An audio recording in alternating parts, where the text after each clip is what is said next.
Salut les randonneuses, salut les randonneurs et salut les fidèles amis de Rive 54. Je dis fidèles amis parce que quand on a la chance de se promener en ville et qu'on est accosté par un nombre de personnes qui disent « Oh, c'est bien vos émissions !» Alors, on va vous en faire encore une belle aujourd'hui. On est exactement en Wallonie, à Dinan, la petite ville de Dinan, à nos pieds, qui est longée par la Meuse. Alors quand vous voyez déjà rien que ce point de vue, c'est quand même un endroit un peu magnifique. Alors on a fait un peu l'Allemagne, on a fait le Luxembourg et maintenant on est en Belgique. C'est bien, hein? Alors il y a plein de choses à voir, on va vous faire découvrir. Regardez un petit peu le téléphérique, voilà, pour descendre à Dinan. C'est pas bien ça, hein? Donc de la date de construction de cette citadelle, en 1040, il y avait la ville qui était protégée par des remparts hein, tout autour, qui ceinturaient la ville de Dinan, qui est à nos pieds bien entendu, le long de la Meuse. Alors, un tout petit topo sur la géographie de la Meuse. Il faut savoir que la Meuse, c'est un fleuve hein, qui prend sa source du côté de Langres, du plateau de Langres. Il fait 950 km de long, cette Meuse. La source est exactement à Pouilly en Bassigny, à 17 km de Langres en Haute-Marne.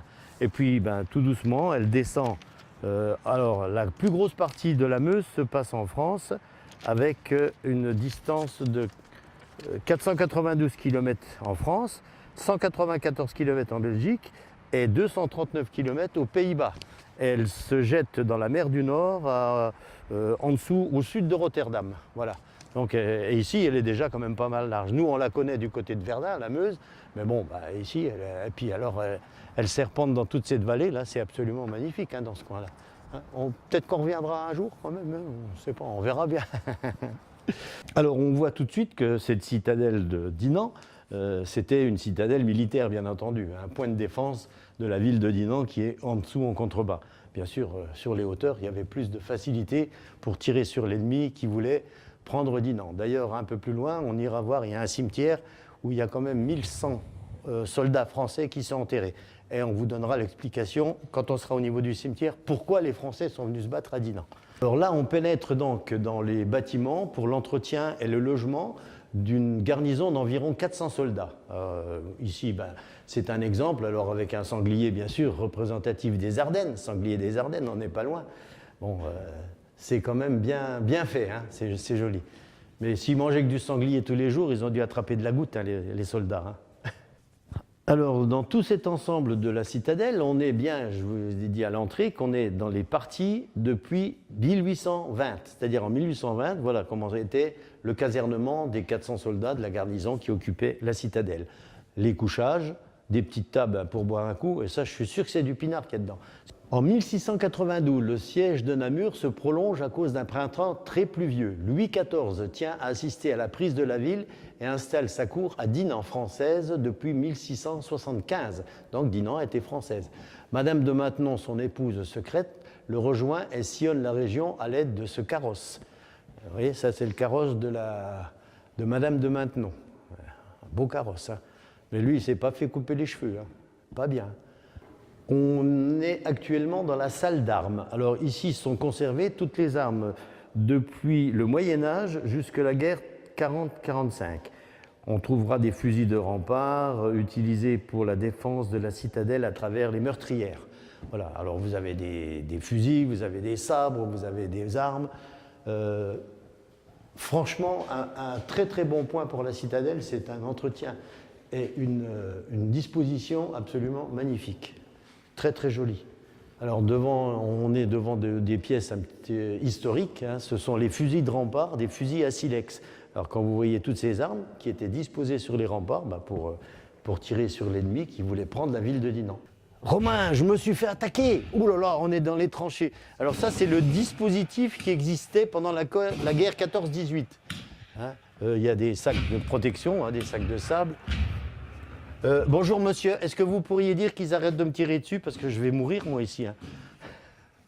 On est ici dans le musée royal des sous-officiers de Dinan. Voilà, c'est un petit musée qui est à l'intérieur de la citadelle et il faut dire bonjour à la dame. Bonjour madame. Cheese. Alors une rapide visite de la citadelle, hein. Il faudra revenir parce qu'il y a vraiment plein de choses à visiter. Devant une bombarde, on va maintenant se diriger vers le téléphérique pour descendre dans la ville de Dinan et puis remonter par après pour continuer le cimetière, les parcs, enfin il y a plein de choses à voir, des particularités qui sont indiquées sur le document qu'on nous a donné. Alors maintenant on est au niveau du téléphérique, donc au niveau de la citadelle, et on va descendre dans la ville de Dinan, faire quelques images le long du port. Hein. Oh non, moi je descends pas là. Ouh là là, Godferdom, mais... Oh, oui, oui, oui, oui, oui. T'as vu un peu la descente, c'est vertigineux. Hein. Bon allez, on y va quand même.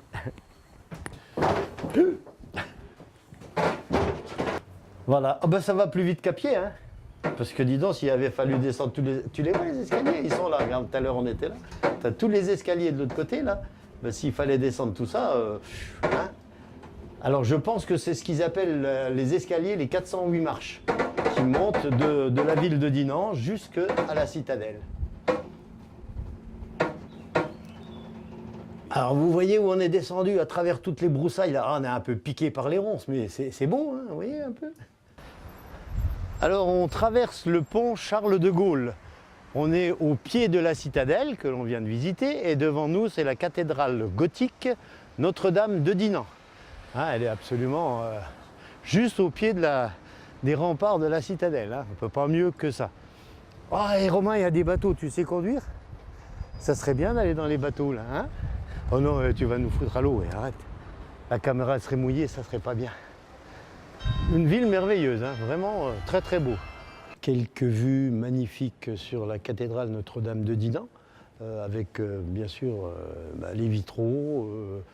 C'est comme à peu près toutes les cathédrales qu'on a pu visiter, hein, c'est sûr que c'est magnifique.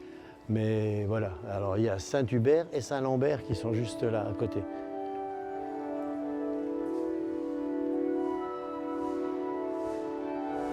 Alors on est donc le long de la Meuse avec des plantes qui viennent du sud. Regardez, c'est de la lavande. Vous vous rendez pas compte, vous? De la lavande en Belgique? Non mais jamais, j'y crois pas.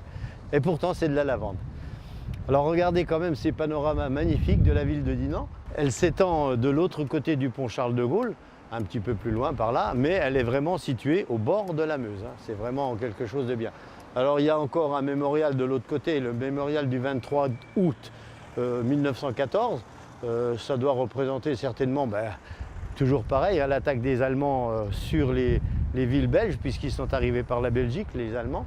Et on verra tout à l'heure en remontant à la citadelle qu'il y a un cimetière où il y a eu pas mal de morts, et puis on vous dira pourquoi les Français sont venus défendre Dinan. Alors Dinan est quand même une petite ville très très touristique avec de nombreux bateaux pour faire des petites croisières sur la Meuse bien entendu, en direction de Namur un peu plus haut, en Selmé qui est un peu plus bas, enfin bref. Et il y a même des petits bateaux électriques à moteur où vous pouvez conduire vous-même le bateau avec 7 personnes à bord. Voilà, il y a un tas de choses à faire à Dinan. On ne s'ennuie pas quand on est ici, je peux vous le garantir. Eh bien, on est dans la grande roue au niveau de Dinan. La citadelle est derrière nous et puis là, on commence à dominer toute la ville. Et on remercie bien sûr la gentillesse du personnel qui est en bas, qui nous a permis de monter dans la grande roue sans nous demander rien du tout. C'est quand même formidable ça. Hein? Voilà, après cette magnifique tour de grande roue, on va retourner vers le téléphérique pour remonter en haut de la citadelle.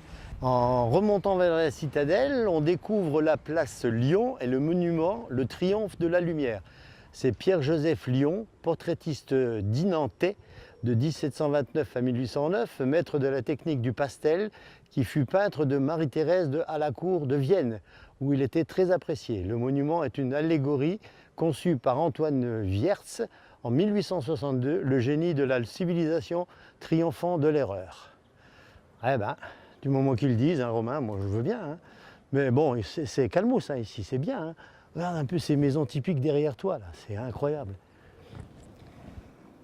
Alors une des dernières curiosités avant de quitter Dinan, il y a encore quelques trucs à faire, on va aller faire le cimetière quand même qui est juste derrière.